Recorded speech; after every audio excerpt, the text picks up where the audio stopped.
One thing I would like to make sure that we talk about before we're out of time is your role as the head of A&R at Producer Dojo, because that's such an important role. You make so many of the wheels turn, both for the school and for the label.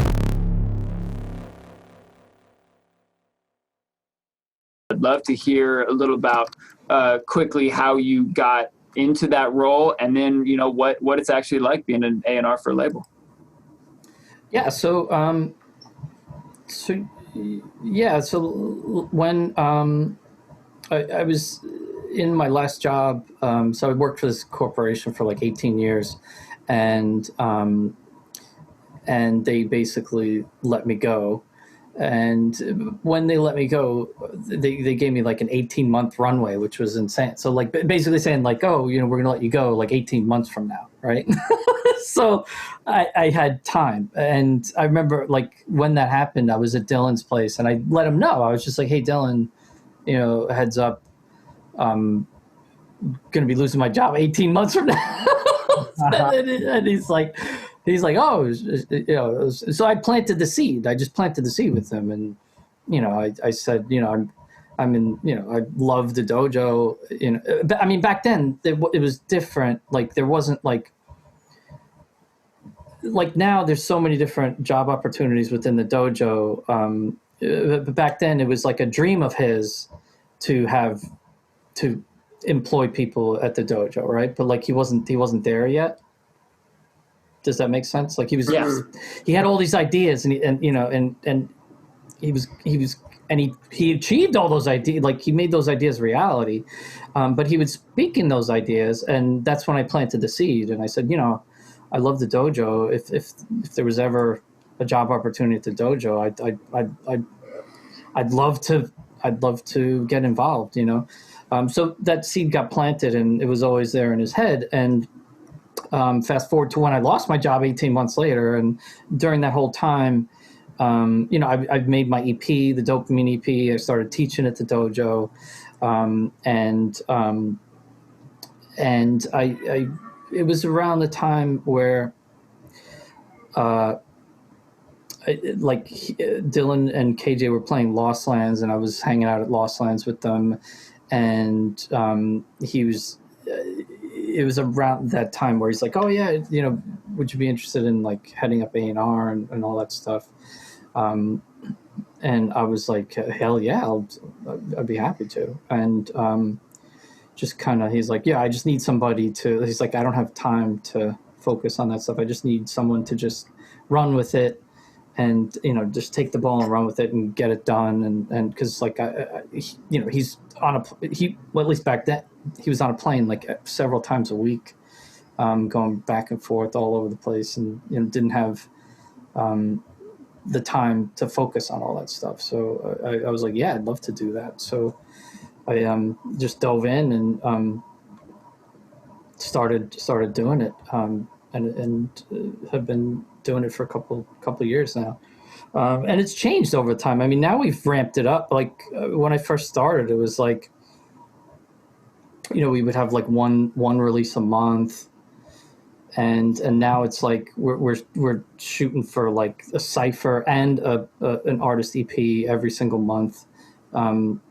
So the workload is the ciphers. I mean, you all know, like working on the ciphers, like how much work goes into that. It's like it's a ton of coordination and work and back and forth and stuff. So it's challenging because like I can't like throw too much at Dylan at once. Like I kind of have to like just be like, okay, now focus on this and tell me what you think, instead of I mean, because I could theoretically throw like 100 songs at him. I feel like, what do you think of these songs? Like, but then again, that reality is why you actually have this job, because he trusts your ear to get them to the place and in an organized manner to where you've broken it down into, these are so close to being ready, they need your final details and then your final approval. Yeah, totally. Yeah, and I think I'm getting better at it. But, I mean, his perspective keeps changing. So, like, so many times I'd be like, oh, Dylan's going to love this. And then I'm totally wrong. Like, he's just like, he's like, no, like, it's like, it needs to. I've thought that about my songs too.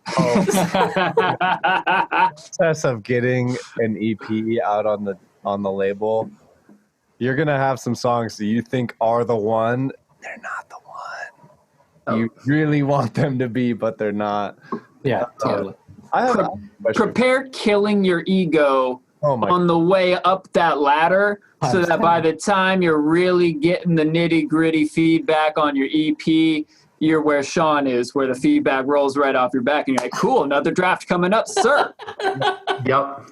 And the funny part is you will be more happy with the final product. It is a painful journey, but you will be more happy with the final product. 1000%. No doubt. So being the A&R, who have you seen come across your desk that has really blown you away? Besides Luke Rain and Tesko, obviously. Yeah. You're too modest. No. So I mean, it was impressive. So Sixth Street was incredibly impressive. Like, I mean, he shout out Sixth Street. Yeah, like within 1 year, like he got to black belt, which was like lightning fast. You know, I mean, it normally takes people, you know, a couple years to get to black belt, but like he did, that was impressive. Like the EP that he sent in, his EP, it was just like it was good to go. Same with like Alexandra, like she submitted her EP and it was like there was like no feedback. Like it was like, this is fucking great. Like I sent it to Dylan. He's like, this is fucking great. Let's get this. It's like, let's get this out like tomorrow. Like let's get this out like right away. Like, how did she get to shortcut the terrible, arduous process of getting all your favorite tracks tonight? She is awesome. Like she has an incredible ear.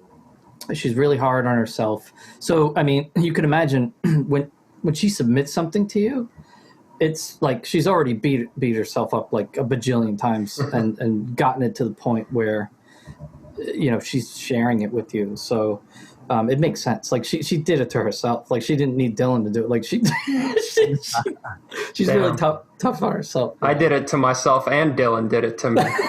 Me too. Dude, like I rebuilt my EP 3 times. Like I took it down to the studs 3 times. Like it was by the end, I was ready to jump out a window. Yep. Yeah. Well, yeah, speaking of Alexandra, big shouts to her for putting that dope EP out, and also like big shouts for becoming a sensei as well. I've been getting some feedback on some of my recent tracks from her, and incredibly great feedback. Anybody who's lucky enough to have that feedback section, make sure you start dropping some tracks in Alexandra's thread, because great feedback. Oh, she's phenomenal. She's phenomenal. So, yeah, super talented. Also, I mean, like came out of nowhere. Like he was like hiding in the wings for like years, for a long time. Like never made himself known. He was kind of like he was stalking. Like he was in the class of 808, but he was just like laying low. And then all of a sudden he started dropping shit. It was just like, what the fuck? This is crazy. Like, what's going on here? And his EP, when he dropped, so good. Oh, geez, yeah, so good. I was like, what feedback? I was like, I got no feedback for this. Thing's fucking awesome. I gave it to Dylan. Dylan had feedback. Like, so Dylan, like, I don't know what the hell it was, but like, you know, he just took it offline. Like, he was like one-on-one with Unk, and he had extensive feedback. God knows what the hell he told him to do, but whatever he said to him, like, the final was amazing. It's like, tone it down. This is too good.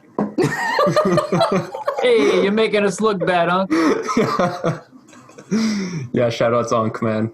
Yeah, Unk, recent guest of the podcast as well. Yeah, same with Sixth Street. Yeah. You got to get Alexandra on here, man. Oh, man, soon. Yeah. I'm gonna hit her up. She's yeah, dope. do it. But yeah, I mean, those definitely were standouts over the years. I mean, there's so much good music out there. There's so many talented people in the dojo. Yeah, the community's really grown since the Patreon days, for sure. It's super awesome to see. Totally, and it's so great to see people level up, and then when you see light bulbs go off, like that's my favorite thing about teaching. Like when I'm telling them a concept and see the light bulb go up, like that, you see their eyes wide and they're just like, oh, like that's like the best feeling. 100%. Amen. I like it.